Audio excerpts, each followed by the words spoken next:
ಹಾಸನ ಜಿಲ್ಲೆಯ ಮಲೆನಾಡು ಭಾಗದಲ್ಲಿ ವರುಣ ಅಬ್ಬರಿಸಿ ಬೊಬ್ಬಿರಿತಾ ಇದ್ದಾನೆ. ಭಾರೀ ಮಳೆಗೆ ರಾಷ್ಟ್ರೀಯ ಹೆದ್ದಾರಿ 75ರ ಬಳಿ ಮಣ್ಣು ಕುಸಿತವಾಗಿದೆ. ಸಕಲೇಶಪುರ ತಾಲೂಕಿನ ಮಾರನಹಳ್ಳಿ ಬಳಿ ಹಲವೆಡೆ ಗುಡ್ಡ ಕುಸಿದಿದೆ. ಇದರಿಂದಾಗಿ ಟ್ರಾಫಿಕ್ ಜಾಮ್ ಉಂಟಾಗಿದ್ದು ಶಿರಾಡಿ ಘಾಟ್ ರಸ್ತೆಯಲ್ಲಿ ಸಂಚಾರಕ್ಕೆ ಅಡ್ಡಿಯಾಗಿದೆ. ಸಕಲೇಶಪುರ ಎಡಕುಮುರಿ ಬಳಿ ಹಳಿ ಮೇಲೆ ಮಣ್ಣು ಕುಸಿತವಾಗಿದೆ. ಮಳೆಯಿಂದಾಗಿ ರೈಲ್ವೆ ಹಳಿ ಮುಚ್ಚಿ ಹೋಗುವಷ್ಟು ನೀರು ಹರಿದಿದೆ. ಎಡಕುಮರಿ ರೈಲ್ವೆ ಹಳಿ 68/800ರ ಬಳಿ ಈ ಮಣ್ಣು ಕುಸಿದಿದೆ.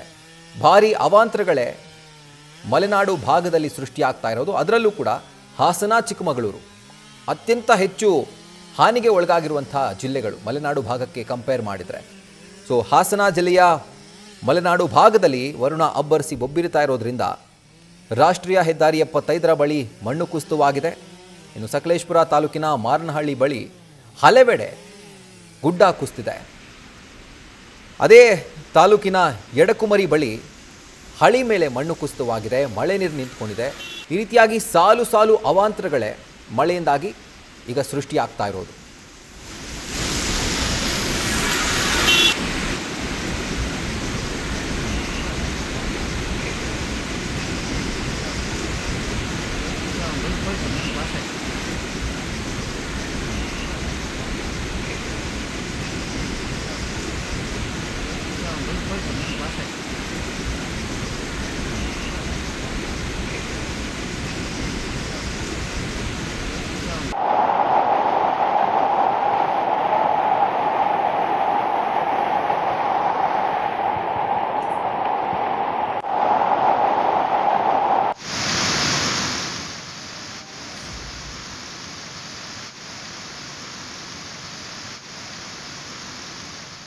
ಡೀಟೇಲ್ಸ್ ಅನ್ನು ಕೊಡ್ತಾರೆ ಇದರ ಕುರಿತಾಗಿ ನಮ್ಮ ಪ್ರತಿನಿಧಿ ಕಿರಣ್. ಈಗ ಹಾಸನದ ಹಲವೆಡೆ ಮಳೆಯಿಂದಾಗಿ ಭಾರಿ ಅವಾಂತರಗಳೇ ಸೃಷ್ಟಿಯಾಗ್ತಾ ಇದೆ. ಅಂಡ್ ಈಗ ರಕ್ಷಣಾ ಕಾರ್ಯಾಚರಣೆ ಯಾವ ತರ ನಡೀತಾ ಇದೆ ಕಿರಣ್? ರಾಹುಲ್, ಏನು ಹಾಸನ ಜಿಲ್ಲೆಯ ಅದು ವಿಶೇಷವಾಗಿ ಮಲೆನಾಡು ಭಾಗದಲ್ಲಿ ಸಕಲೇಶಪುರದಲ್ಲಿ ಮಳೆ ಅಬ್ಬರ ಹೆಚ್ಚಾಗಿದೆ ಅಂತ ಹೇಳ್ಬೋದು. ರಾಷ್ಟ್ರೀಯ ಹೆದ್ದಾರಿ 75 ಮಾರನಹಳ್ಳಿ ಬಳಿ ಸಾಕಷ್ಟು ಕಡೆ ಅಲ್ಲಿ ಗುಡ್ಡ ಕುಸಿತ ಉಂಟಾಗಿದೆ. ಅದಲ್ಲದೆ ಏನು ಬುಡ ಸಮೇತ ಮರಗಳು ಕೂಡ ನೆಲಕ್ಕುರುಳಿದೆ. ಇದಲ್ಲದೆ ಕೆಲವು ಭಾಗದಲ್ಲಿ ಬಿದ್ದಂತ ಮರಗಳು ಕೂಡ ಏನು ಕಾರಿನ ಮೇಲೆ ಮತ್ತೆ ಬೈಕಿನ ಮೇಲೆ ಬಿದ್ದಿದೆ. ಸದ್ಯಕ್ಕೆ ಯಾವುದೇ ರೀತಿ ಪ್ರಾಣಾಪಾಯ ಇಲ್ಲ. ಆದ್ರೆ ಕೂಡ ವೀಕೆಂಡ್ ಆದ ಕಾರಣ ಸಾಕಷ್ಟು ವಾಹನಗಳು ಪ್ರತಿನಿತ್ಯ ಮಂಗಳೂರು ಮತ್ತೆ ಬೆಂಗಳೂರು ಏನು ಸಾಕಷ್ಟು ಜನ ಪ್ರಯಾಣಿಕರು ಸಾವಿರಾರು ಗಟ್ಟಲೆ ವಾಹನ ಸಾವಿರ ಅಂದ್ರೆ ಮಂಗಳೂರಿಂದ ಬೆಂಗಳೂರಿಗೆ ಹೋಗ್ತಾ ಇರ್ತಾರೆ, ಬೆಂಗಳೂರಿಂದ ಮಂಗಳೂರು ಕೂಡ ಹೋಗ್ತಾ ಇರ್ತಾರೆ.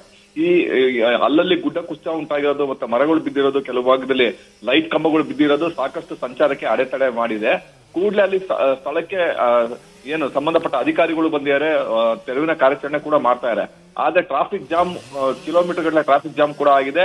ಮತ್ತೆ ಬದಲಿ ವ್ಯವಸ್ಥೆ ಮಾಡಕ್ಕೆ ಏನೆಲ್ಲ ಕ್ರಮಗಳಿದೆ ಕೈಗೊಳ್ತಾ ಇದ್ದಾರೆ. ಇದಲ್ಲದೆ ಸಾಕಷ್ಟು ಬಾರಿ ಈ ಮಲೆನಾಡು ಭಾಗ ಸಕಲೇಶಪುರ, ಮಾರನಹಳ್ಳಿ ಇರ್ಬೋದು ಅಥವಾ ಹೆಗ್ಗದ್ದೆ ಇರ್ಬೋದು, ಸಾಕಷ್ಟು ಕಡೆ ಗುಡ್ಡ ಕುಸಿತ ಉಂಟಾಗಿದೆ, ಮಣ್ಣು ಕುಸಿತ ಉಂಟಾಗಿದೆ. ಸಂಬಂಧಪಟ್ಟ ಅಧಿಕಾರಿಗಳು ಬಂದಿದ್ದಾರೆ.